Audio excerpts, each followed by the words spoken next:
కొత్త బాకారంలోని GVM road నుంచి Musheerabad road వరకు ఉన్న దేవాలయం, మసీదుతో పాటు రిజిస్ట్రేషన్ లేని ప్రార్థనా స్థలాలపై తెలంగాణ హైకోర్టు కీలక ఆదేశాలు జారీ చేసింది.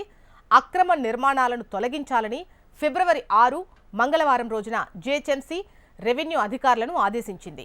3 వారాల్లో స్టేటస్ రిపోర్ట్ ఇవ్వాలని కూడా హైకోర్టు కోరింది. ఇరువైపులా ఉన్న ఆక్రమణలను తొలగించాలని కోర్టు ఆదేశించినా అధికారులు చర్యలు తీసుకోకపోవడంపై శతాబ్ది నిలయం ఫ్లాట్ ఓనర్స్ వెల్ఫేర్ అసోసియేషన్కు చెందిన కె శ్రీధర్ రెడ్డి స్పందించారు.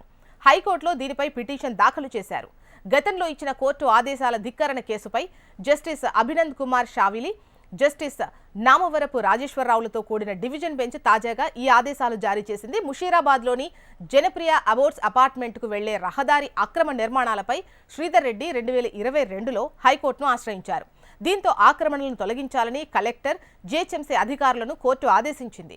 2023 నాటి కోర్టు ఆదేశాలను పాటించకపోవడంతో అప్పటి MAUD principal secretary Arvind Kumar, GHMC chief Lokesh Kumar, collector Amoy కుమార్లను ప్రతివాదులుగా పేర్కొంటూ ధిక్కార కేసు నమోదు చేసింది ధర్మాసనం.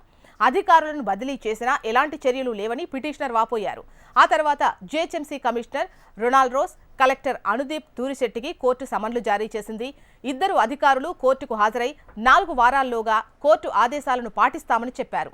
గుడైనా, మసీదైనా ఏదైనా నిర్మాణాన్ని రోడ్డు మార్జిన్లో ఉంచితే దానిని తరలించే అవకాశం ఉందని కోర్టు పేర్కొంది.